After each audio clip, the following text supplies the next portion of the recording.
성경의 첫 권인 창세기는 시작의 책입니다. 성경 전체를 시작하는 책이기도 하며 뿐만 아니라 모든 것이 사실 창세기에서 시작이 됩니다.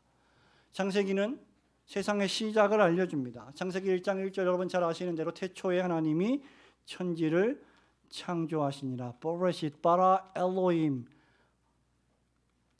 워엣 하샤마임 엣 하아레츠라고 하는 이 헬라어 이 히브리어 첫 문장이 창세기에서 온 세상이 창조되었음을 우리에게 아주 작은 몇 가지 단어로 설명을 해주고 있습니다. 이 짧은 한 절의 말씀에서 하나님은 천지의 창조를 설명하지 않습니다. 하나님은 천지의 창조를 선포하시고 선언하십니다. 하나님께서 하늘과 땅과 그 가운데 있는 만상을 창조하셨음에 대해서 우리 인간들의 이해를 구하지 않으십니다. 하나님이 천지를 창조하셨다, 이 창조론에 대한 이것을 믿게 하시기 위해서 우리를 설득하지 않으십니다. 그럴 필요가 없으시기 때문이죠. 하나님은 천지를 창조하신 분이시기 때문입니다. 그래서 우리에게 태초에 하나님이 천지를 창조하시니라라고 선포하고 계시는 것입니다. 하나님께서 천지와 그 가운데 만물을 시작하신 분이십니다. 하나님이 선포하시면 우리는 그것을 검증할 필요가 없습니다. 하나님이 말씀하시면 그대로 될 뿐이고 우리는 그것을 그대로 믿어야 할 뿐입니다. 이것이 성경 첫 권의 첫 말씀이 우리에게 시사하는 바입니다. 하지만 그뿐 아니라 창세기는 인류의 시작을 알려줍니다. 죄의 시작도 알려줍니다. 최초의 살인자도 창세기에 기록되어 있습니다. 한나라인 이스라엘 민족의 시작도 창세기가 알려줍니다. 그렇기 때문에 창세기는 1장 1절의 첫 히브리어 부사 단어인 보레시트를 그 제목으로 삼았습니다. 히브리어 보레시트는 in the beginning, 태초에 또는 시작, 발생, 기원이란 뜻을 가지고 있고 이것의 영어의 제목은 제네시스로서 역시 기원, 시작, 발생의 뜻을 가지고 있습니다. 이렇게 창세기는 참으로 모든 것의 시작을 우리에게 알려주고 있는데 그 무엇보다도 창세기는 우리에게 구원의 시작을 알려주는 책입니다. 하나님께서는 천지와 만물을 창조하시고 그 모든 것들이 하나님 보시기에 좋았습니다. 매일매일 창조하신 그 창조의 결과가 하나님 보시기에 좋았다면 사람 보기에도 더욱 좋았을 것은 의심의 여지가 없습니다. 하나님은 최초의 인간 아담과 하와 남자와 여자를 창조하시고 그들이 행복하게 살아갈 수 있도록 동방의 에덴 동산을 친히 창설하시고 가꾸시고 그 지으신 사람을 거기에 두셨습니다. 그뿐입니까? 여러분이 이미 창세기를 읽으셔서 잘 아시는 것처럼 하나님은 동산에 보기에도 아름답고 먹기에도 아주 좋은 수많은 각종 나무의 열매들을 그들에게 양식으로 주셨고 아담과 하와는 이 모든 나무의 열매들을 마음대로 제한 없이 먹을 수 있는 축복을 받았습니다. 그야말로 완전하고 완벽한 하나님의 동산이었습니다. 그러나 타락한 사탄이 하나님과 사람 사이를 갈라놓았고 하와의 마음에 아담의 마음에 교만을 심어주었으며 아담과 하와는 교만하게도 하나님의 말씀보다 그 결과 사탄의 말에 더욱 귀를 기울이게 되었고 신뢰하게 되었고 그 결과 범죄하여 타락했습니다. 그 범죄의 결과 하나님은 아담과 하와에게 범죄에 따라 징계하시고 그들에게 고통을 주십니다. 그러나 그럼에도 불구하고 그들을 구원할 약속도 함께 주셨습니다. 그것이 바로 우리가 소위 원시복음 또는 본래의 복음, 오리지널 가스펠이라고 불리우는 창세기 3장 15절입니다. 예수 그리스도의 구원의 복음은 예수님이 사람의 몸을 입고 이 땅에 오신 신약에 가서야 등장하는 것이 아니라 성경의 첫 권인 창세기부터 시작되고 있다는 것입니다. 그리고 하나님께서는 이 복음의 약속을 주시기 위하여 범죄하여 타락하여 하나님의 낯을 피하여 숨어버린 아담의 이름을 부르십니다. 이 아담의 이름을 부르시는 여호와 하나님의 음성이 어떤 음성일까? 우선 첫 번째로 아담아 내가 어디 있느냐라고 하는 이 하나님의 부르심은 인간의 원죄와 그 죄의 참혹함을 깨닫게 하시는 사랑의 하나님의 자비하신 음성이십니다. 8절, 9절, 10절 말씀을 함께 읽어볼까요? 그들이 그날 시작. 그들이 그날 바람이 불 때 동산에 거니시는 여호와 하나님의 소리를 듣고 아담과 그의 아내가 여호와 하나님의 낯을 피하여 동산 나무 사이에 숨은지라. 여호와 하나님이 아담을 부르시며 그에게 이르시되 내가 어디 있느냐. 이르되 내가 동산에서 하나님의 소리를 듣고 내가 벗었으므로 두려워하여 숨었나이다. 최초의 사람 아담과 하와는 완벽한 에덴에 살았습니다. 에덴은 인류가 살던 원래의 동산이었습니다. 죄가 침범하기 이전에 아름다운, 하나님 보시기에 매우 아름다운 곳이었습니다.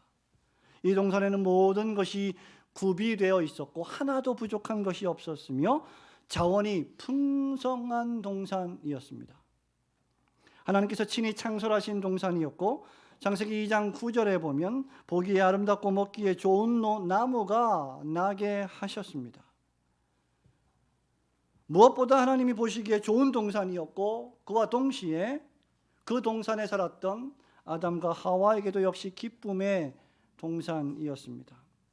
더욱이 원래 동산에는 최초의 남자와 여자인 아담과 하와가 결혼하여 행복을 누리며 살아가던 동산이었습니다. 완벽한 사귐과 교제가 있었고 그들이 벌거벗었으나 부끄러움을 전혀 느끼지 못하는 그런 사랑의 교제가 넘치는 동산이었습니다. 여러분, 이 동산에는 별거나 이혼이나 어떤 그 다툼이나 분열도 존재하지 않습니다. 완벽한 사귐과 교제가 있었습니다. 깨지고 병든 가정이 없었습니다. 이곳에서 하나님은 아담과 하와에게 모든 나무의 실과를 자유롭게 마음대로 먹되 동산 중앙에 있는 선악을 알게 하는 나무의 실과만은 먹지 말라고 명령하십니다. 이것은 하나님을 경외하라는 명령이었고 창조주와 피조물의 관계를 확인시키는 명령이었고 아무리 아담과 하와가 하나님의 형상으로 지음받았다 할지라도 그들은 하나님이 아니라는 것을 알려주시는 하나님의 말씀이었습니다. 그리고 이 동산은 하나님께서 그들에게 주신 그 명령을 아담과 하와가 계속하여 순종해내므로 하나님을 경외하는 예배와 선한 행실이 계속되어야 할 동산이었습니다. 하지만 아담과 하와가 하나님의 명령을 어기고 뱀의 유혹을 받아들였을 때 모든 것이 순식간에 변해버렸죠. 우선 땅이 저주를 받았습니다. 땅은 경작이 잘 되지 않았습니다. 이전에 그렇게 수많은 나무들이 먹기에도 맛있고 보기에도 아름다웠던 열매들을 내었던 것과는 달리 도무지 열심히 일을 해도 잘 경작이 되지 않았고 그 결과 노동은 즐거움이 아니라 오늘도 또 일을 하러 가야 하나는 고통이 되어버렸습니다. 세상은 왜곡되었습니다. 정의롭지 못하게 되었습니다. 뿐만 아니라 아담과 하와의 관계도 저주를 받았습니다. 왜 명령을 어기고 그만 실과를 먹었느냐는 하나님의 질문 앞에 아담은 하나님이 주신 여자가 내게 주어서 그렇게 했습니다라고 자신의 인류의 대표성의 그 책임을 여자에게 전가했습니다. 이때부터 사람들은 전부 남 탓을 하기 시작했습니다. 자신이 지은 죄를 다른 사람 탓이라고, 자신의 잘못을 다른 사람 탓이라고 비난하는 것은 모든 타락한 죄인들의 전형적인 삶의 방식입니다. 죄는 비난과 고립을 가져옵니다. 죄는 다른 사람을 비난하고 스스로 책임을 지지 않으려 하며 스스로를 옳다 여기는 자기 합리화의 방식으로 작동됩니다. 사랑하는 성도 여러분, 이 세상을 살아가고 있는 여러분들이 지금 보고 있는, 목도하고 있는 모든 세상의 전쟁, 싸움, 불화, 반목, 이 모든 것들을 보십시오.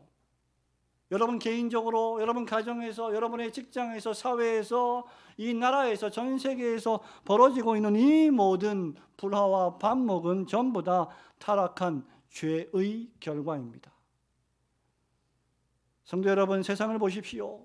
세상의 정치를 보십시오. 사회를 보십시오. 가정들을 보십시오. 문제가 있는 교회들을 보십시오. 모두가 다 한결같이 그들의 특징 가운데 하나가 전부 다 상대방 탓이라고 책임을 전가하고 비난하고 있습니다.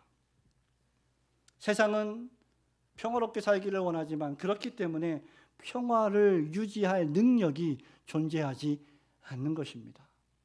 만약에 인류가 타락하지 않았다면, 아담과 하와가 범죄하지 않았다면, 계속해서 하나님 말씀을 순종하며 살아갔다면 아마 우리 교회에 박신욱 성도님의 직업은 없었을지도 모릅니다. 경찰이 존재할 필요가 없고 검찰이 존재할 필요가 없을 것입니다. 왜? 죄가 존재하지 않았기 때문입니다.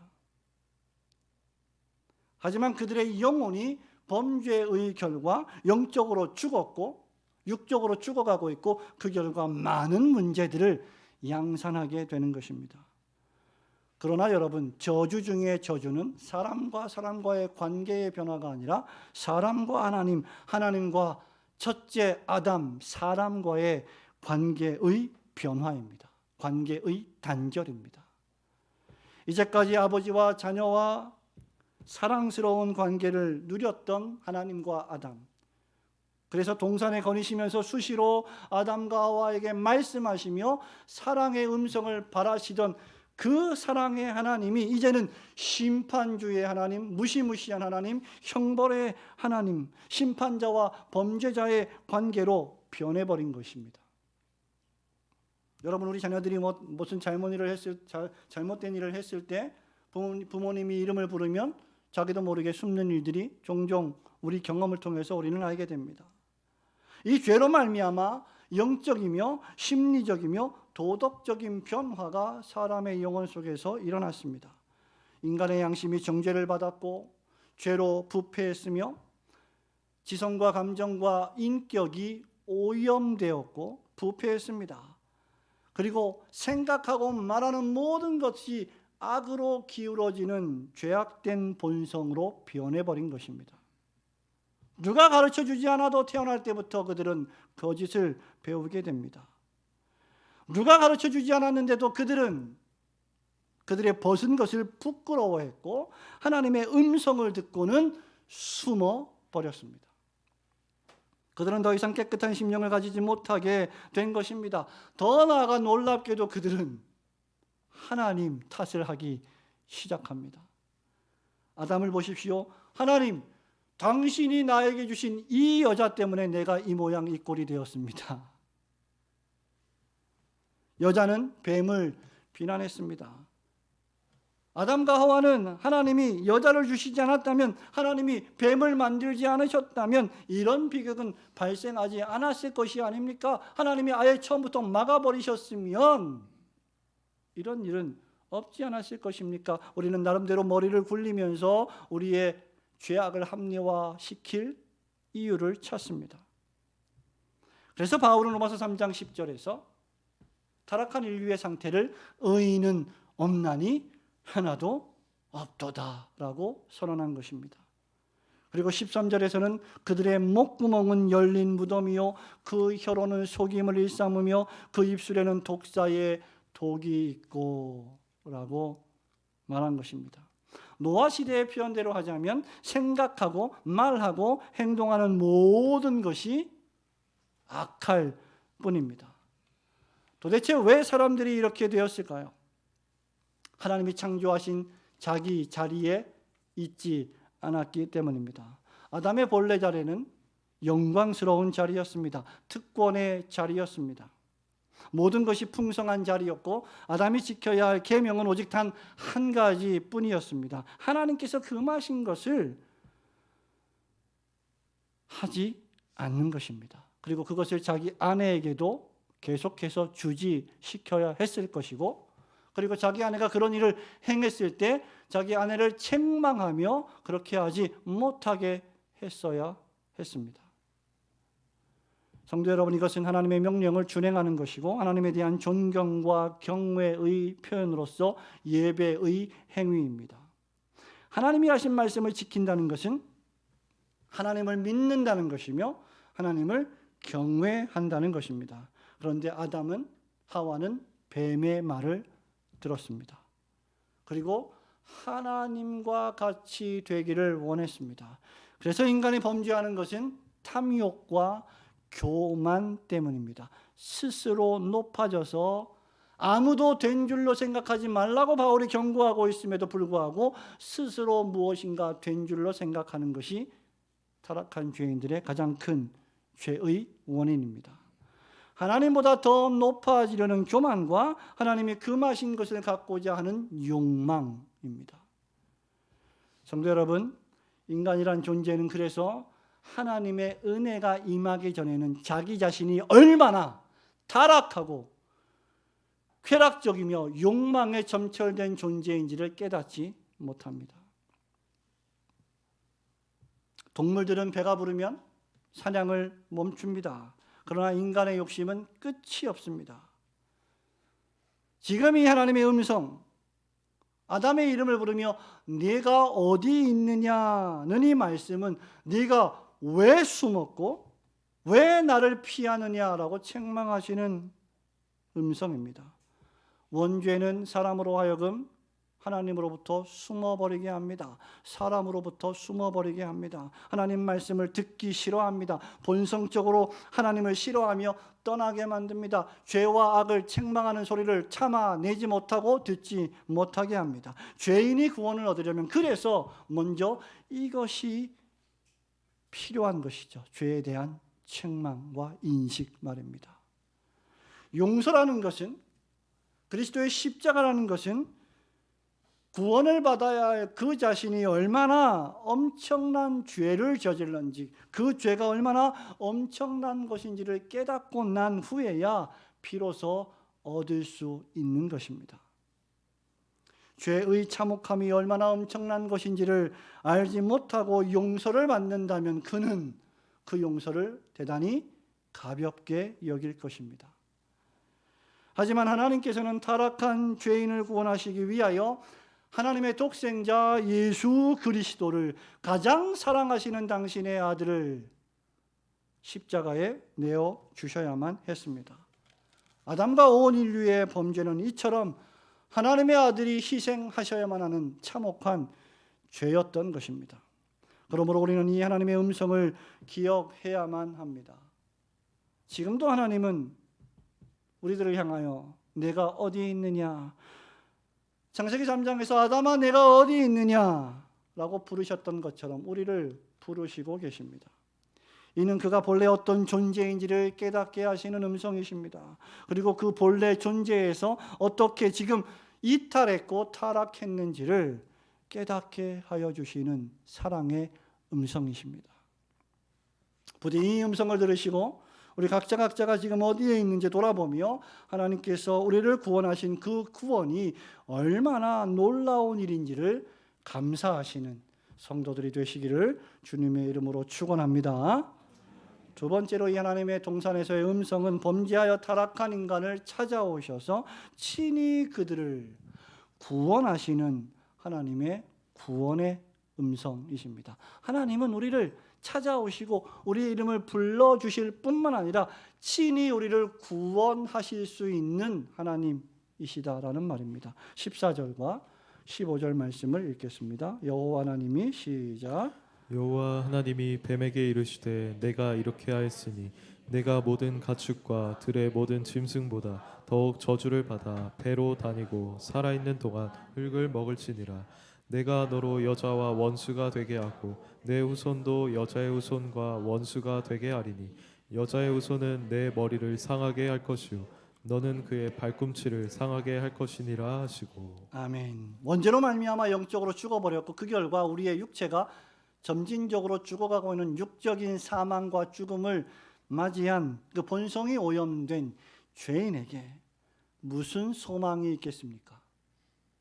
여러분, 이 아름답고 예쁜 꽃이 제가 이것을 한 움큼 잡아서 뽑아버린다면 지금 아름답고 예쁘지만 서서히 말라가고 죽어갈 이 꽃이 무슨 소망이 앞으로 있겠느냐 말입니다. 하나님이 찾아오셔서 우리의 이름을 불러주시며 은혜를 베풀어 주시지 않는다면 죄인에게는 절망뿐입니다.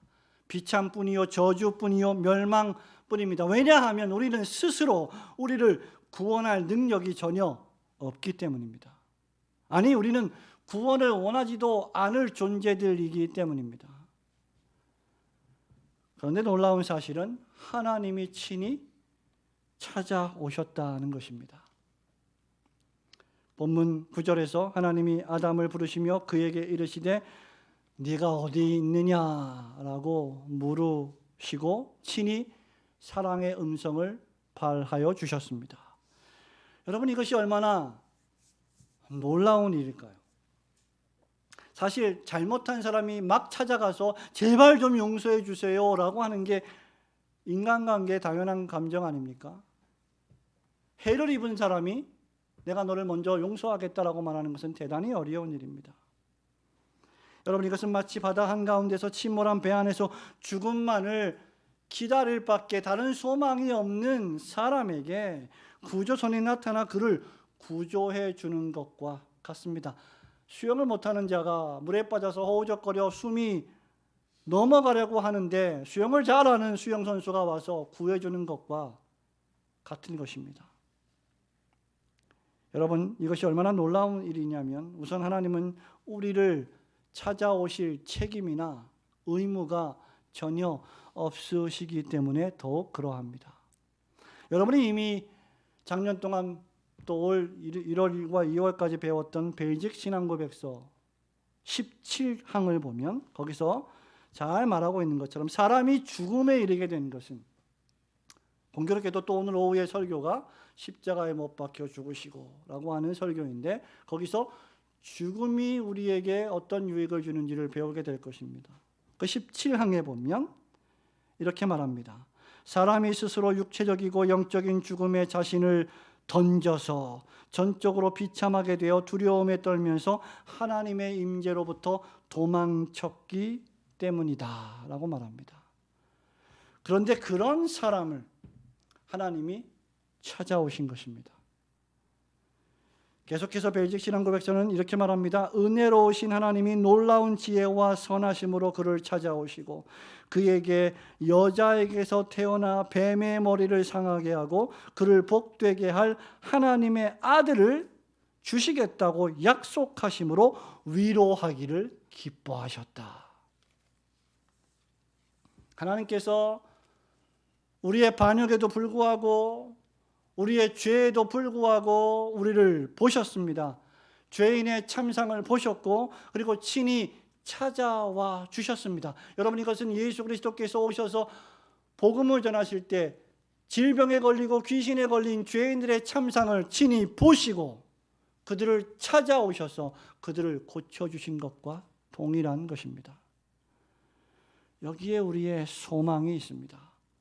하나님이 우리를 죄와 사망과 저주와 진노 아래 처하게 된 이 비참함에 그냥 내버려 두시지 않으셨다는 사실 말입니다. 하나님은 무능력한 사람이 아니십니다. 하나님은 완고하고 나쁜 죄악된 인간 아버지가 아니십니다. 하나님이 오셔서 아담을 부르십니다. 네가 어디에 있느냐? 이 말씀의 히브리어는 아예카라고 하는 두 단어입니다. 아예는 어디라는 장소를 의미하고 카는 너라는 인칭 대명사입니다. 그러니까 아예카는 너 지금 어디에 있냐 이 말입니다. 매우 짧은 단어이지만 매우 심오한 문장이기도 하죠. 너는 왜 지금 두려워 떨고 있느냐? 너는 왜 지금 내 음성을 피하고 있느냐? 왜 숨어 있는 거냐? 너는 지금 내가 있으라 한 곳이 아닌 어디에 있는 거냐라고 물으시는 것입니다. 하나님은 아담과 하와를 숨으라고 지으시지 않았습니다. 하나님은 아담과 하와를 하나님의 낯을 피하여 도망치라고 창조하시지 않았습니다. 너희들끼리 교제하고 살라고 만드시지 않았습니다. 이 모든 관계의 왜곡은 바로 사람이 저지른 범죄 때문입니다.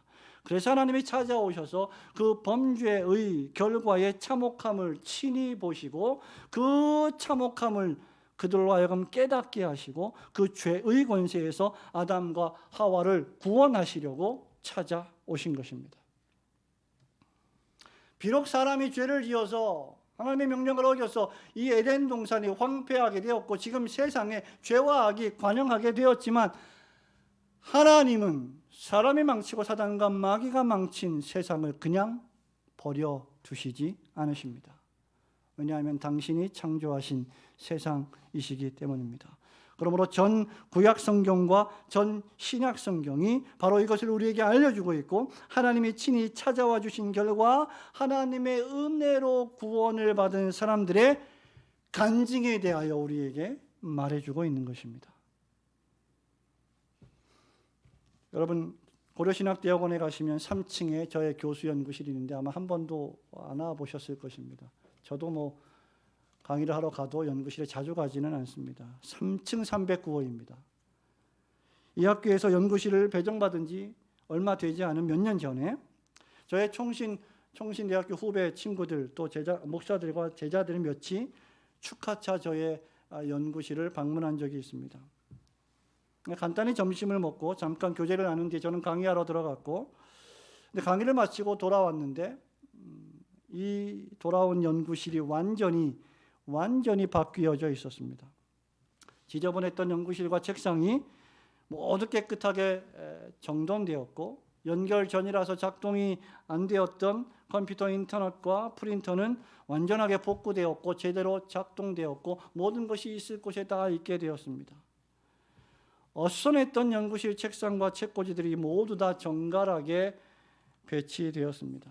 먼지로 가득했던 그 공간이 광이 날 정도로 깨끗하게 청소되었습니다. 제자들이 이 연구실 이곳저곳을 깨끗하고도 깔끔하게 정돈해 놓았고 선물로 사온 화분까지 탁자 위에 예쁘게 올려놓고 간 적이 있습니다.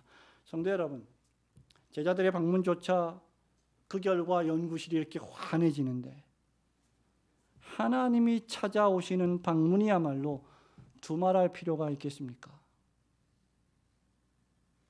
하나님은 죄인을 찾아오셨고 이름을 불러주셨고 말씀하여 주셨고 약속하여 주셨고 가죽옷을 지어 입혀 주셨습니다. 하나님은 타락한 죄인을 끊임없이 찾아오십니다. 전 성경이 죄인들을 찾아오시는 하나님의 방문입니다. 구약에서는 선지자들을 통하여 구속의 약속으로 우리를 초청해 주십니다. 이 모든 날 마지막에 하나님은 당신의 아들 주 예수 그리스도를 보내어 주셔서 구원의 말씀의 약속을 우리에게 주셨습니다. 이 모든 날 마지막에 뿐만 아니라 그리스도의 부활 승천 이후 하나님은 사도들을 보내셔서 온 세상에 이 예수 그리스도의 구원의 복음을 전해주셨고 마지막 날에 그 그리스도께서 다시 오실 것이다라는 재림의 약속도 주셨습니다. 지금도 하나님께서는 설교자들의 말씀을 통하여 설교를 통하여 복음 전도를 통하여 여러분의 복음의 증언을 통하여 사람들을 찾아오십니다. 하나님은 우리를 찾아오셔서 우리가 저지른 어지러움과 무질서와 죄와 악을 제거하고 은혜와 회복을 선포하십니다. 요한계시록 18장 4절은 또 내가 들으니 하늘로부터 다른 음성이 나서 이르되 내 백성아 거기서 나와 그의 죄에 참여하지 말고 그가 받을 재앙들을 받지 말라고 기록했습니다. 하나님은 끊임없이 우리를 찾아오셔서 우리를 구원하시는 분이십니다. 우리는 이러한 하나님의 음성을 피해서는 안 될 것입니다. 제가 좋아하는 찬송가 가운데 529장에 이런 찬송이 있습니다. 온유한 주님의 음성 내 귀에 속삭이네 내 마음 문을 두드리니 곧 주님을 영접하라. 피하지 말라 피하지 말라. 우리가 곁길로 피해도 마음속에 오시리. 심판날 당할 때 주님을 더 맞을 준비해. 마음속에 주님을 영접하라. 주 영접하라. 우리를 구원하시기 위하여, 또 구원하신 이후에도 끊임없이 우리를 보호하시기 위하여 여전히 우리를 찾아오셔서 우리에게 구원의 음성, 약속의 음성을 바라시는 하나님께 감사하시는 여러분들 되시기를 주님의 이름으로 축원합니다.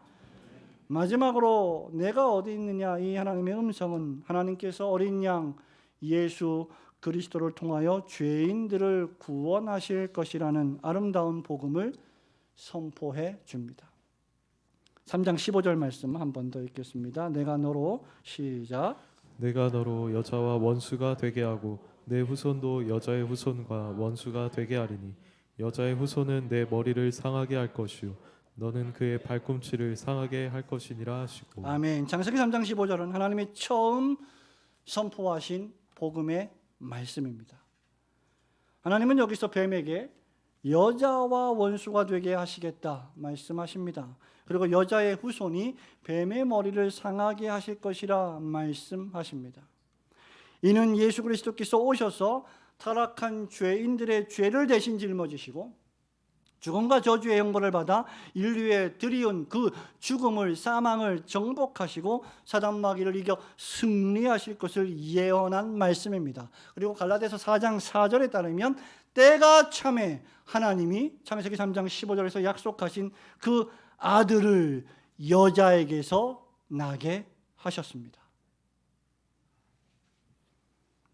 이런 의미에서 창세기 3장 15절을 우리는 원시복음, 본래의 복음이라고 부릅니다.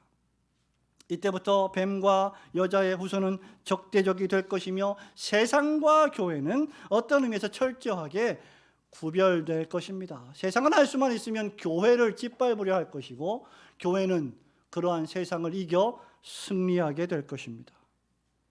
이 세상의 어두움의 주관자인 사단 마귀는 교회와 참된 그리스도인들의 발 뒤꿈치를 상하게 할 것입니다.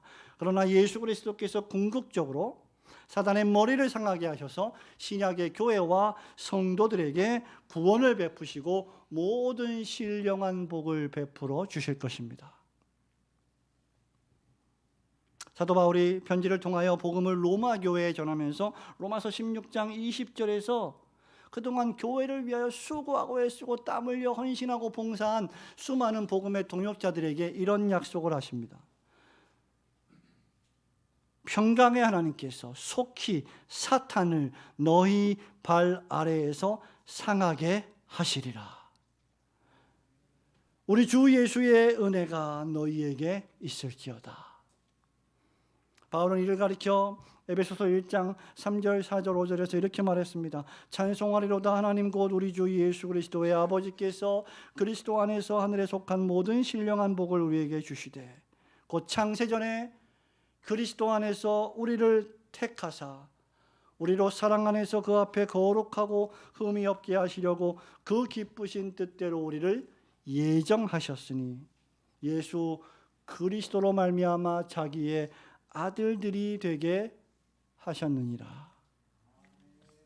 성도 여러분, 오늘날 현대인들의 가장 큰 문제가 무엇일까요? 많은 문제가 있겠지만 근본적으로 타락한 현대인들의 가장 큰 문제는 바로 자기 자신이 보고 싶은 대로, 자기 욕망대로, 자기 육체의 정욕, 안목의 정욕, 이생의 자랑대로 모든 것을 듣고 보고 싶어 한다는 것입니다. 그리고 그것은 철저하게 타락한 죄인의 본성이기도 합니다. 죄인은 절대로 올바로 보지 못합니다. 그래서 순간순간마다 잘못된 결정을 할 때가 얼마나 많습니까?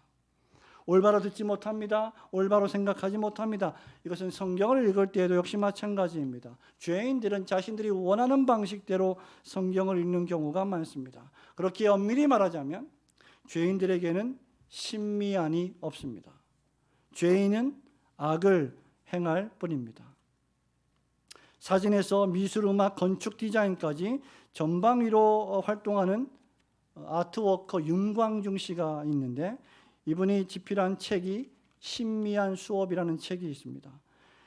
신미안이란 아름다움을 살피는 눈인데 신미안을 갖게 되는 건 마음의 눈을 뜨는 일이다. 이렇게 말합니다. 사람이 마음의 눈을 뜨면 다른 사람의 모습에서 아름다움을 발견하게 된다는 거죠. 그런데 문제는 그 마음의 눈을 뜨는 것이 결코 쉬운 일이 아니라는 것이죠. 이유는 우리 인간의 마음이 하나님을 반역하고 대적한 범죄로 말미암아 부패했고 오염되었기 때문입니다. 그러므로 우리가 바로 보고 바로 듣고 바로 생각하고 바로 행동하고 결정하기 위해서는 철저하게 하나님의 비밀을 계시해 주신 하나님의 말씀을 통하여 모든 사물을 믿음으로 보고 말씀으로 생각해야 합니다. 이것을 우리 신앙의 선배들은 계시 의존 사색이라고 불렀습니다. 그리고 이 계시 의존 사색은 창세기 3장 15절을 중심하고 시작되어야 합니다. 오늘 본문의 말씀은 우리에게 왜 하나님의 계시의 말씀이 필요한지를 웅변적으로 보여줍니다. 왜냐하면 하나님께서 우리에게 말씀해 주시지 않았다면 우리는 내가 누구인지, 내가 어떤 존재인지, 내가 어디서부터 왔고 지금 무슨 짓을 했는지, 그리고 앞으로 어디를 향하여 가고 있는지, 내가 어디에 있어야 하는지, 내가 어떤 인생을 걸어가야 하는지 도무지 알지 못하는 존재이기 때문입니다. 그래서 불교 철학가들은 보통 이런 말을 하죠. 이 세상은 오는 것도 없고 머무는 것도 없고 가는 것도 없다. 뭐가 그렇게 불분명해요. 그러니까 삶에 의미가 없는 겁니다. 계속해서 윤회하고 계속해서 반복하는 것이죠. 그것을 끝내는 것이 열반이고 니르바나입니다. 생명을 끝내는 것뿐입니다. 그러나 성경은 우리에게 그렇게 말씀하지 않습니다. 성경은 하나님이 사람을 창조하셨고 사람이 많은 꾀를 내어 범죄하여 죽음에 이르렀고 예수 그리스도께서 그 죽음을 정복하시기 위하여 오셨다고 말합니다. 그러므로 이것이 우리가 성경을 그리스도 중심적으로 읽어야 할 이유입니다. 우리가 예수 그리스도를 영접하는 방법이 무엇입니까? 바로 하나님께서 창세 때부터 우리에게 약속해 주신 복음의 말씀을 믿음으로 받아들이는 것입니다. 신약에서 예수 그리스도의 십자가 죽음과 부활로 성취된 창세기 3장 15절 말씀을 믿고 예수 그리스도를 구세주로 영접하는 것입니다. 성도 여러분, 타락한 여러분들에게 유일한 희망이 있다면 바로 하나님의 아들이신 주 예수 그리스도께서 여러분을 찾아오셔서 허물과 죄로 죽어버려 소망 없는 여러분을 구원하시는 것뿐입니다. 첫째 아담은 뱀을 책망하지 못하고 뱀의 말에 굴복했으나 둘째 아담은 유혹하는 마귀를 하나님의 말씀으로 책망하셨습니다.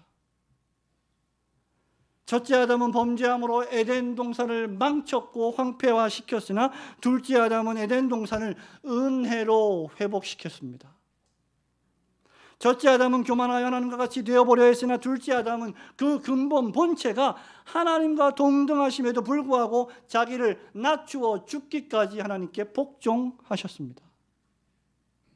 첫째 아담은 죄와 함께 죽음과 파멸을 선택했으나 둘째 아담은 은혜의 복음으로 우리에게 생명과 영생을 수여하셨습니다.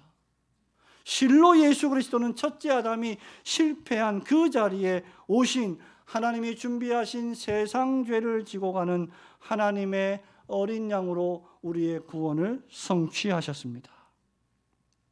바울은 로마서 5장 17절부터 19절에서 이 첫째 아담의 실패와 둘째 아담으로 오신 그리스도의 회복을, 구원을 이렇게 은혜롭게 비교하고 있습니다.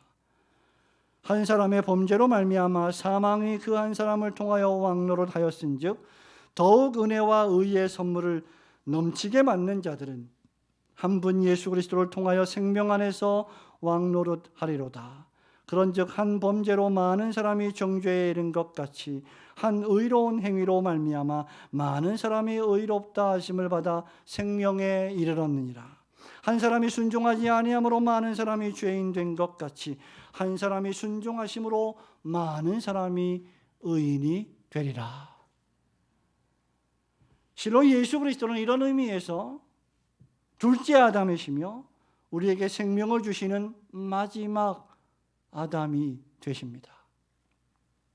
바울은 고린도 교회에 편지하면서 고린도전서 15장 14절을 통하여 이렇게 말합니다. 성경에 첫사람 아담은 산 존재가 되었다라고 쓰여 있으나 마지막 아담인 그리스도는 생명을 주시는 영이 되셨습니다. 오직 주 예수 그리스도의 이름에만 구원이 있습니다. 오직 주님의 이름에만 능력이 있으며 유일한 소망이 있습니다. 하나님께서 예수 그리스도를 통하여 우리를 복음의 약속으로 부르실 때 언제든지 아멘으로 화답하며 하나님께 영광을 돌리시는 성도들이 되시기를 주님의 이름으로 축원합니다. 사랑하는 우리 성도 여러분, 말씀을 맺습니다. 죄인에게는 신미안이 없습니다. 죄인은 아름다운 것을 보지 못하고 선한 것을 선택하지 못합니다. 그의 지정의가 오염되었기 때문입니다. 그가 살아나기를 원한다면 하나님의 음성을 들어야 합니다. 구원의 복음의 메시지를 들어야 합니다. 믿음은 들음에서 나며 들음은 그리스도의 말씀으로 말미암습니다. 그 크신 하나님의 사랑을 끊임없이 읽고 들어야 합니다. 예수 그리스도 안에 나타나신 하나님의 크신 사랑을 보아야 합니다. 그 예수님을 영접하여 새 사람 되어 옛 사람을 벗어버리고 새로운 인생을 살아가야 합니다. 놀라운 사실은 자비로우신 사랑의 하나님 아버지께서 죄를 지어 절망과 비참에 빠진 우리를 친히 찾아와 주셨고 그 은혜로 말미암아 믿음으로 구원을 얻게 해 주셨다는 것입니다. 신자란 바로 이것 하나만으로 충분하다고 생각하는 사람입니다.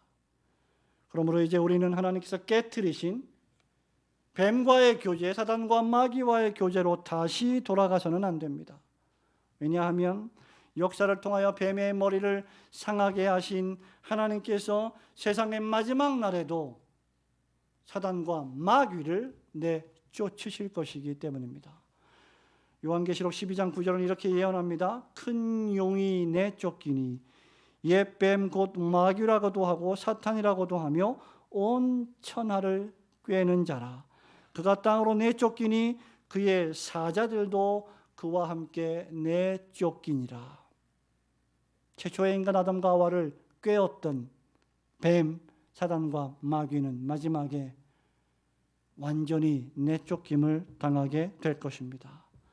그러므로 우리가 신앙의 인생을 살아갈 때 혹여 잠시 잠깐 우리 육체의 정욕에 빠져 마귀의 유혹에 빠져 잠깐 범죄하였을지라도 하나님께서 내가 어디 있느냐라고 물으실 때 곧바로 회개하고 다시 하나님 품으로 돌아가야 합니다. 그리스도 예수 안에서 하나님은 우리의 영원한 사랑의 아버지이시기 때문입니다. 여러분이 어디에 있든지 누구를 만나든지 무엇을 하든지 여러분이 어떤 존재인지를 늘 기억하시며 하나님의 자녀로서 하나님께 영광 돌리며 살아가시는 성도들이 되시기를 주님의 이름으로 축원합니다.